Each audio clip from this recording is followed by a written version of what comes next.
Mis asi siin juhtuma hakkab, seda saab öelda või?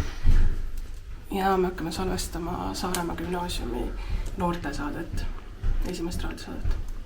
Mis see endast kujutama hakkab, selline hoogne magasiin või selline tähtis jutt ja natuke muusikat vahele või? No pigem hoogne, vahepeal on ka natukene tähtsamat juttu, muusikat saab, kõike saab. Palju teil neid osalisi on siin, kes selle raadiosaate tegemisega nüüd edaspidi kokku puutuma hakkavad? No meediatiimis on meid kuskil 13-14 praeguse hetkel ja raadioga selline 5-6. Kas see seltskond hakkab vahelduma ka või on ikka üks kindel punt nagu siis? Alguses on täiesti kindel. Okei, ega midagi jõuda. Okas kurku. Jätkavad noortesaadet Võks ja mina olen endiselt Marilyn. Nüüd, kui oleme kuulnud selle aasta revüü vaatenurka, teeme väikese tagasi. Oli kõige aktiivsemalt lavastustiimis, kus me mõtlesime kogu revüü lugu välja. Siis mõtlesin tantsudele ja koreograafiaid.